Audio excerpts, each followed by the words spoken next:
যারা পান্তা ভাত দিয়ে প্রতিদিনের চেনা খাবারের বাইরে একটু নতুন, মজাদার ও ইউনিক কিছু তৈরি করতে চান, তাদের জন্য আজকের রেসিপিটি হতে পারে একদম পারফেক্ট।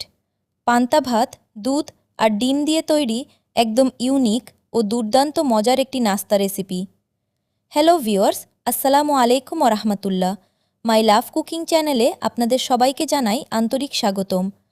আশা করছি আপনারা যেখান থেকেই আমাদের আজকের রেসিপিটি দেখছেন সবাই ভালো আছেন এবং সুস্থ আছেন। সত্যি বলতে পান্তা ভাত দিয়ে এমন রেসিপি আগে কখনো খেয়েছেন কিনা জানি না। একবার খেলে মনে হবে আরেকটু খাই, আরেকটু খাই। এমনই মজাদার আর টেস্টি হয়েছে আজকের এই রেসিপিটি। এমনকি একটা নয়, 10টা খেলেও মন ভরবে না। তাহলে চলুন আজ এই অসাধারণ নাস্তাটি কিভাবে তৈরি করেছি এবং কি কি উপকরণ ব্যবহার করেছি সেটা জানতে অবশ্যই ভিডিওটি শেষ পর্যন্ত দেখার অনুরোধ রইল। প্রথমে আমি নিয়েছি 1 বাটি পান্তা ভাত আর নিয়েছি 1.25 কাপ দুধ। দুধটা মেয়ে জাল দিয়ে ঠান্ডা করে নিয়েছি। তারপর লাগছে একটি ডিম, আর লাগছে বড় সাইজের একটা পেঁয়াজ কুচি, আর লাগছে ধনিয়া পাতা আর কাঁচামরিচ। আমি পান্তা ভাতটাকে ব্লেন্ডারের মধ্যে ঢেলে দিব। এরপর দিয়ে দিব দুধ। এটা আমি ব্লেন্ডার করে নেব।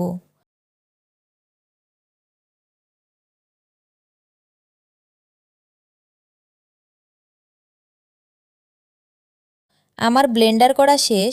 এখন একটি মিক্সিং বোলে ঢেলে নেব। দেখুন কেমন হয়েছে। এখন এটার সাথে মেশাবো 2 চামচ চালের গুঁড়া আর দিব 1 চামচ ময়দা। তারপর দিয়ে দিব পেঁয়াজ কুচি। এবার দিয়ে দিলাম মরিচ কুচি। এবার দিয়ে দিলাম ধনিয়া পাতা কুচি। দিয়েছি স্বাদমতো লবণ, একটু হলুদের গুঁড়া। এখন আমি ভালোভাবে চামচের সাহায্যে এটাকে মাখিয়ে নিব। এখন দিয়ে দিব সামান্য একটু ব্লেন্ডার ধোয়া পানি। এরপর আরও ভালোভাবে এটাকে আমি একদম মাখিয়ে একটা স্মুথ ব্যাটার তৈরি করে নেব। এখন দিয়ে দিব একটা ডিম। ডিমটাকে দিয়ে ভালোভাবে এর সাথে মিশিয়ে নিব।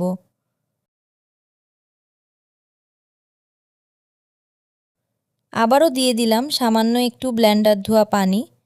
এভাবে নাড়তে নাড়তে একদম পারফেক্ট একটা ব্যাটার তৈরি করে নেব। দেখুন ব্যাটারির ঘনত্বটা কীরকম থাকবে। এখন চলে এলাম চুলায়। বসিয়ে দিলাম একটা তাওয়া। এখন আমি তাওয়াটা গরম হয়ে আসলে দিয়ে দিব সয়াবিন তেল।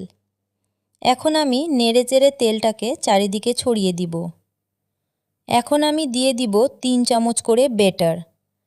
এখন চামচের সাহায্যে চারদিকে ঘুরিয়ে ঘুরিয়ে গোল করে নিব। দেখুন কত সহজে গোল হয়ে যাচ্ছে, একদম ঝামেলাবিহীন। আর এত দূরত্ব তৈরি করা যায় এই নাস্তাটা, আর খেতেও লাগে অসাধারণ। বাসায় মেহমান আসলে বসিয়ে রেখে তৈরি করা যাবে এমন নাস্তা। এখন আমি উল্টিয়ে দিচ্ছি। দেখুন 2 পাশটায় সমানভাবে সুন্দরভাবে ভাজা হয়েছে। এখন আমি তুলে নিচ্ছি। এভাবেই একটা একটা করে আমি সবগুলো ভেজে নিব।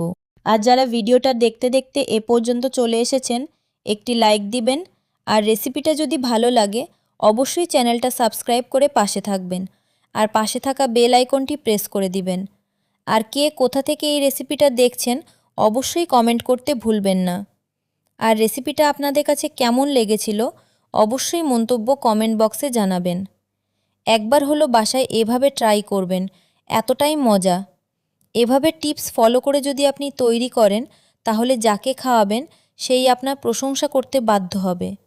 আর একবার এভাবে তৈরি করে কাউকে খাওয়ালে বারবার আপনার কাছে খাওয়ার জন্য রিকোয়েস্ট করবে। যাকে খাওয়াবেন সেই রেসিপি জানতে চাইবেন। এই যে দেখুন আমার সবগুলো নাস্তা তৈরি করা শেষ। নাস্তাটা যেমন দেখতে লোভনীয়, খেতে হয়েছিল দুর্দান্ত মজাদার। আপনাদের কাছে যদি আমার রেসিপিগুলো ভালো লাগে অবশ্যই লাইক, কমেন্ট, সাবস্ক্রাইব করে পাশে থাকতে ভুলবেন না। আর যারা আজ নতুন আমার চ্যানেল ভিজিট করেছেন, আপনাদের কাছে যদি আমার রেসিপি ভালো লাগে প্লিজ লাইক দিয়ে চ্যানেলটা সাবস্ক্রাইব করে পাশে থাকবেন। যারা এতক্ষণ ধৈর্য সহকারে আমার রেসিপিটা দেখেছেন তাদের জন্য অনেক অনেক দোয়া ও ভালোবাসা। আজ এখানেই শেষ করছি। আগামী আরও একটি নতুন রেসিপি দেখা সবাইকে আমন্ত্রণ জানাচ্ছি। সে পর্যন্ত সবাই ভালো থাকবেন এবং সুস্থ থাকবেন। আল্লাহ হাফেজ।